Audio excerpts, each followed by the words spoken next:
Y cuando uno sale a caminar, sale con la idea de reflexionar respecto a varios temas, a varias cosas que de manera de reflexión o introspección merece uno analizar, meditar en cierta medida. Y eso es lo importante, saber hacerlo, encontrar el lugar preciso donde hacerlo y cambiar un poco el entorno desde el cual uno habitualmente comenta, habla. Y en este rato, con este entorno audiovisual, he querido reflexionar sobre algunas cosas que suceden en muchas partes, en el trabajo, en la familia, en fin. Y que de buenas a primeras uno de pronto no entiende, pero al final del día se da cuenta de que es parte del diario vivir. Por ejemplo, nos quejamos de pronto en nuestros trabajos de por qué hay ciertas personas que tienen cierto grado de garantías. Para algunos son derechos o para otros son privilegios. Y el resto de las personas que no acceden o no tienen esa posibilidad se queja. Y yo pienso que en cierto modo tal vez esos derechos o esos privilegios tal vez se van ganando, creo yo, por méritos muy variados. Y es ahí en donde empieza como el análisis tanto objetivo como subjetivo del asunto, ¿ya? Es decir, si una persona trabaja, se manifiesta en el trabajo todo el tiempo y está siempre atento a posibles situaciones complejas a las cuales uno puede darle solución o puede mitigarlo en parte, lo hace porque, creo yo, está dentro de nuestro deber ser proactivo. Se ha hablado mucho de la proactividad y conozco a muchas personas que son muy proactivas. Por ejemplo, la otra vez hablaba de la señora Juanita, por ejemplo. Hay muchas señoras Juanitas que son proactivas y eso es muy bueno y es muy valioso. Y en el mundo privado y en el mundo público, ese tipo de personas es muy valioso.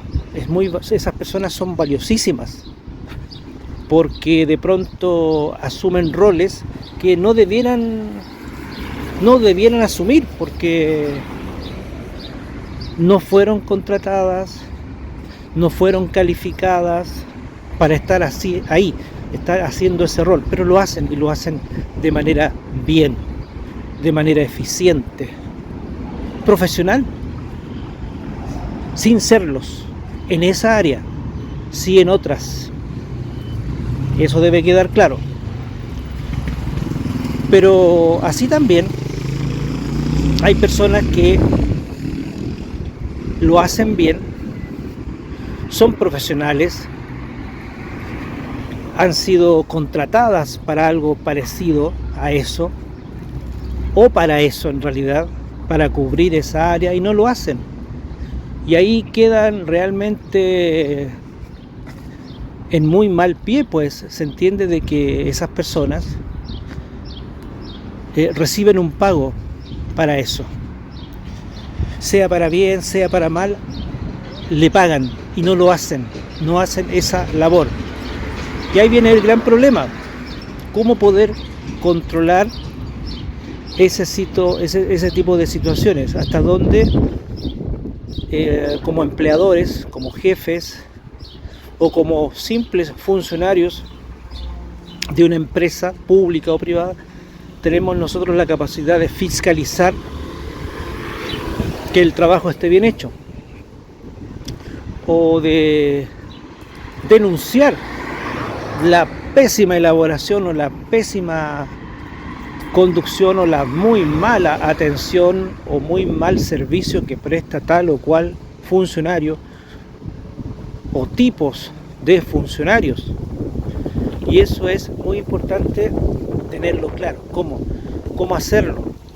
Nos faculta la ley y ahí viene el gran problema. ¿Cómo hacerlo? Pero al margen de esa situación, lo que interesa en este rato es poder dilucidar hasta dónde nuestra buena intención como buenos trabajadores, buenos funcionarios, e insisto, del mundo privado o del sector público, somos capaces de fiscalizar y también de denunciar o manifestar más que nada nuestro malestar por estas cosas extrañas que vemos, es decir, ciertos privilegios para algunos que se transforman en derechos, y esos derechos no son privilegios o no son derechos para otras personas. Es el típico caso que yo tomo como ejemplo a modo de retórica fácil, lo de la señora Juanita.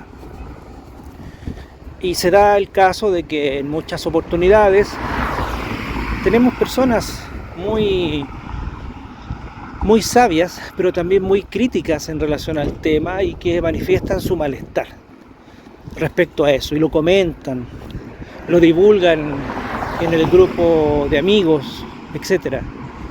Y eso es negativo y es positivo a la vez. Negativo porque comienza a producirse una disociación entre el buen hacer y el mal hacer entre las mismas personas.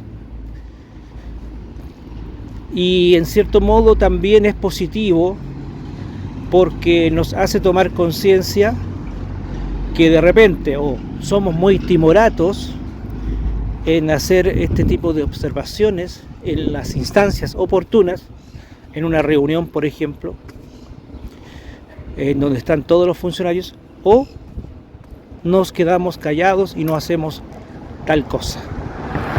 Y ahí viene el problema, hasta dónde somos capaces de poder decir este tipo de cosas sin que generemos problemas para con nosotros, para con nuestros allegados, nuestro entorno inmediato de amigos y compañeros de trabajo, y que en realidad surta efecto la crítica, porque de repente la crítica puede ser muy cierta, pero como se dice siempre, hay amigos, hay compañeros de trabajo que apañan este tipo de actitudes y al final la crítica queda en cierto modo, se transforma en una especie de envidia y no surte el efecto deseado, es decir, que se tomen medidas para evitar este tipo de abusos. Hay personas que llegan temprano y cumplen sus horarios, se retiran sin ningún problema, como también hay otras que llegan tarde y se van también en un horario que no les corresponde. Y la pregunta es, ¿reciben algún tipo de sanción, algún tipo de observación por parte del jefe, por parte del empleador en este caso? No lo sé. Pero ahí queda la duda, siempre queda la duda, hasta dónde eso es permisible, tal vez para algunas personas y no para todas las personas, dependiendo ya del grado de afinidad que estas personas tengan con las jefaturas. Si las tienen, tal vez no tienen ningún problema, y si no las tienen, claro, viene la sanción. Todo eso puede darse en un contexto real. Bueno, es una reflexión que hago porque lo escuché, lo he vivido también. He, por supuesto, dado explicaciones a la jefatura de por qué puedo retirarme tal vez más temprano o llegar un poco más tarde, o simplemente no poder llegar por alguna razón muy precisa de fuerza mayor. Pero hay otras personas que por timidez, por temor no lo hacen, y ahí queda la gran incógnita de quién es de quién es la culpabilidad de que haya privilegiados con derechos y otros sin derechos, sin privilegios, dentro de una institución, sea pública o privada. ¿Me entienden? Eso. Hasta pronto.